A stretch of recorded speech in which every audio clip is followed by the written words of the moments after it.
кийинки сөз депутат Алимжанов Фаркатбек Айбековичте. Рахмат, Даниил Эльмекович, саламатсыздар, урматтуу депутаттар, бүгүн жыйындын катышуучулары. В связи с ликвидацией госслужбы по борьбе с экономическими преступлениями, кому переданы функции расследования экономических преступлений?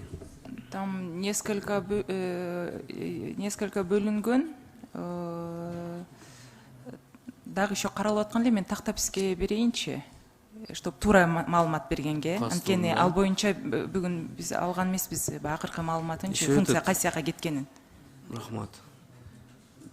Еще обсуждалась идея дать право участковым милиционерам расследовать экономические преступления. Какая сейчас ситуация с данным предложением?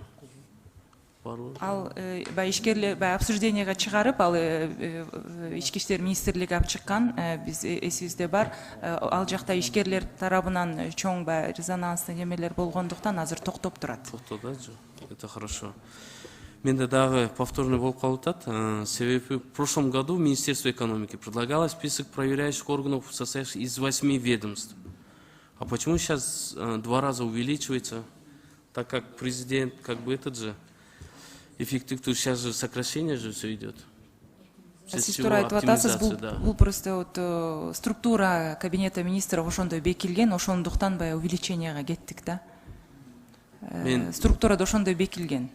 Надира Азимовна, не задушим ли мы это, да, свое А именно по сокращению президенттин саясатында указда айтылып атат да, кыскарткыла деп. Бирок ал жакта негизги концепциясы текшерүүчү органдарды кыскартуу эмес, именно текшерүү процедураларын кыскарткыла, ошол жакты иреттегиле деп айтылып атат да. Анын баары калып атат жана ошо кыскартуу багытында иш алып барылып атат бүгүнкү күндө.